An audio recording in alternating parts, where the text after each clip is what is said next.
For the first time in years, something rare just happened. Canadian families are about to get cheaper options. Canadian industries getting new markets, more workers will get hired, and Ottawa did it knowing full well that Trump would be mad. That alone should make you stop and pay attention. Because today's story isn't really about China, it's about Canada. Canada deciding who comes first. And that decision changes more than most people realize. So today, I want to walk you through three things. First, what this new China deal actually means for Canadian families. Not politicians, not lobbyists, no, our families. And second, why this move quietly really irritates Trump and why his reaction is more silent than his usual shouting. And third, the bigger signal behind all of this. A signal that could shape Canadians' economic future in ways we are only starting to see. This isn't hype. It is the context for Canada's future. Let's start where it matters most. Here's the part that gets lost in geopolitics. Most Canadians don't care about diplomatic theater. They care about cost. They care about stability. They care about whether things getting harder or easier. And Carney's China deal not just things towards easier, no doubt about that. Let's start with electric vehicles. Canada is reopening its market to Chinese-made EVs at a normal tariff rate, not a punishing rate, a workable one. What does it mean for a Canadian in real life? More competitions, lower prices, car manufacturers will be built in Canada, and that means more jobs. And not just in the auto industry. Better quality EVs at a lower price point? That is not speculation. That is what's already happening in Europe. BYD surged, Tesla stumbled. And when competition increases, customers always win. Now here's the part most people overlook. This isn't about forcing anyone to buy EVs. It's about choices. And choices is what Canadian households have been losing for years. Since I came to Canada in 1996, our prime ministers have always just maintained status quo. Very little progress was ever made.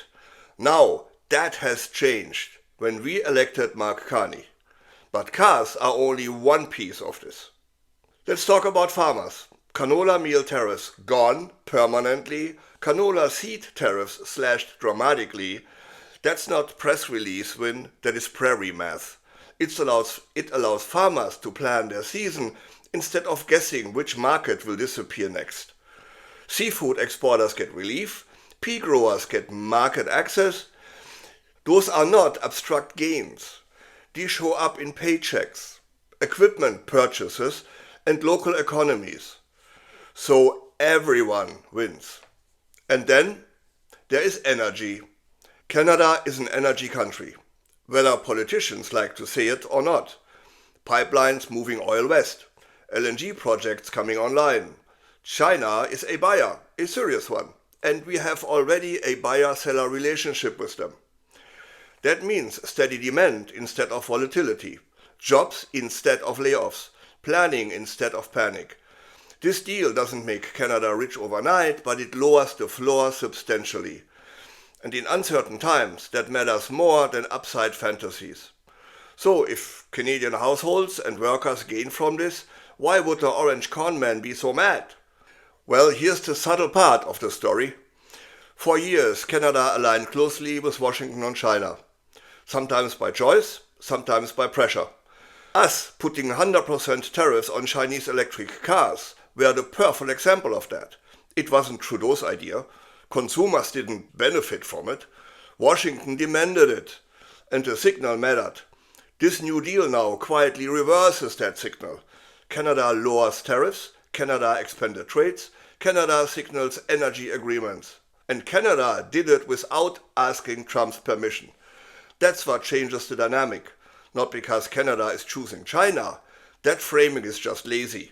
No, because Canada is choosing autonomy, especially on energy. While the US is threatening sanctions and seizing tankers, Canada is saying, we trade responsibly. And that contrast is hard to miss in Washington. And notice something important. There's been no public meltdown, no angry speeches, no immediate retaliation. Why? Because Canada didn't grandstand. It didn't posture. Carney just moved. Quietly, calmly, deliberately. And such a move is harder to counter than confrontation. The message was clear, without being loud. Canada is still an ally, but we are definitely not a subordinate. That's the clear message Washington noticed immediately. Let's zoom out. This move wasn't about headlines. It was about positioning. Canada is signaling that it will diversify, even if that makes the US uncomfortable. And we are doing it, diversifying, not recklessly, but pragmatically. Because relying on one market is not strategy, it's exposure, it's dependency. Canadians have learned that the hard way. Borders close, rule change, certainty evaporates. This China deal, like any other deal Carney has made in 2025, says Canada is adapting, not by burning bridges, but by building alternatives. But here's the part that also needs to be said. This strategy works best in a flexible world. If global tension hardens suddenly, if trade becomes openly weaponized everywhere, then diversification gets harder, fast. That's not fear-mongering, my friends. It's realism, which is why this approach has to stay cautious, eyes wide open, right? Canada isn't naive, but we are also done pretending it has unlimited safe options.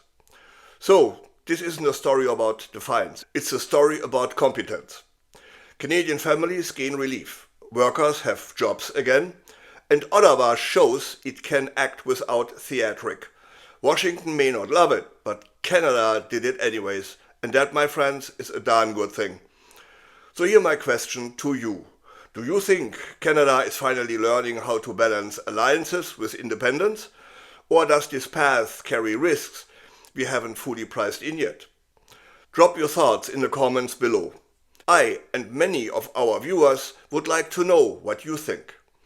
If this breakdown helps you to cut through the noise, then please hit the like button and subscribe to Europe Curious for more clear-eyed analysis on trade, politics and the global economy. Thanks for watching, and I'll see you in the next one. I'm Wilfried Lemkuller from Europe Curious.